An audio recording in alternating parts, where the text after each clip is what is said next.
morning, so welcome and welcome back on my YouTube channel. Isina mayam so yakhoy gani hawai chamne bani masori korphu galoi thangdoktana naidi kwa sere su moroi mapang loi pura lona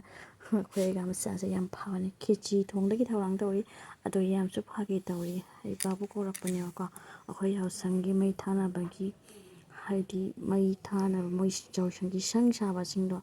miyoi singbu khichi hora pijana ba na do somda ma moi myam laire moina yensang semi isu yaurami bani to amo macha galena na memory oina na ba haina kwa aina blog se patang sin nam hori bani ba ko mina sito khang thangale thawap jare sonda khesi su thawang jare mana na ko bisu soi bireina to igam na test pata sin loi thali bani ba ko moro kang ba su loi to khesi ngau thong da hamna ba ko to hapsin jare thawse khesi gi damakta thokani aina iga na ngawri bani somda akhoi gasi yamna phapani myam sina myam passport job chare yamna mabuk su phai yamna thabak su phai ado yamna sulu tori ai boka somda leire ngau gang kobi happa hujare ngau thongi myam chana na bagi mathang wichara ke ko myam yengmina se gi video se loi di fa yengmina si ko ado sonda ai gana keji su oto hujare yai na ba kwa yai dori bani samaina do manak sika kwa do sandana machu leire moro suba jira roi hapu bani kwa ado ngau busu lo jaktore sonda yengo yang lore khesi gana thiwa hojare jokoi busa bani kwa khabai sima pa daga ado meeting tamina siko tapna gi tungen biraw mayam engmina siko sida loi khesi sida lei aigi sirok thamira ado si jarokok sina sabane ba ko aina yumda thamba khoi yumda dum thamba ado saba di ucha hodre sida leire hari sangdo sawre lusinjare ado sumoina ire yamna rasi leina piktak tawna sai akhoi khulgi ko khulgi laikai mayamna ko nupa kanggo sing sabane yamna nungsibani yemo yam ai uchara ke ko yamna nungsi rasi le yamna su phajai ko piran si su yamna phajabane ngasidi yamna harawa no minne ba ko ado somda ko su loi video namge na lakoni photo video namge na mayam pulap sida e mathang uchara ke loi di fa yengmina si ko myam somdana khoi ni hoi su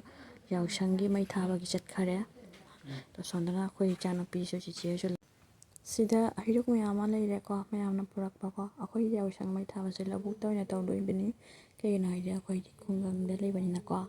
khulak de lebani na duna law lam hase yengbiyo mayam to sida mayama leire lakna ko tege su wale bani asina hanbani nama ho indom cha ho mayam lakna phamna ngai nini indom cha amasong mayam singjena ngai bese ai gala ko buni ko ai gala ko ko agi macha la ko puja ho ga dori bani adona yengmin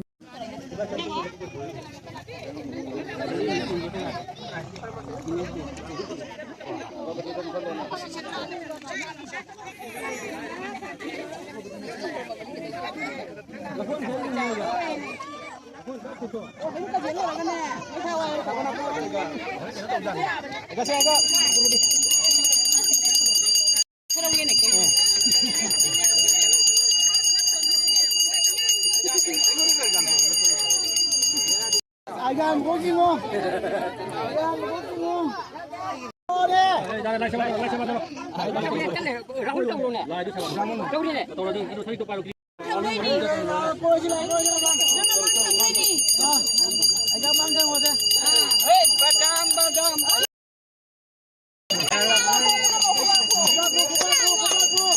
Arati karada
Happy Holi.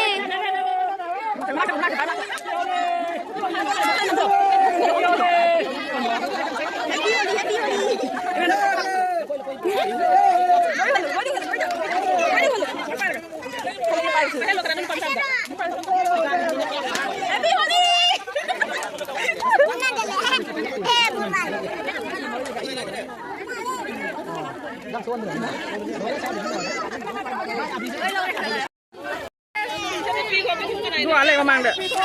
Tunggu tu.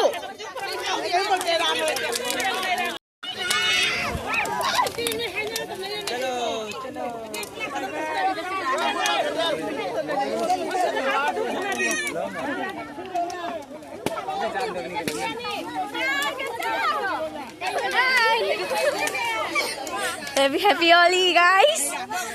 Happy Holi, guys. What?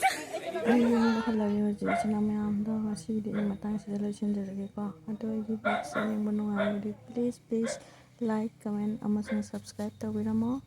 Ada matang da amuk ano wong video ang product sa lagi nga si bye bye.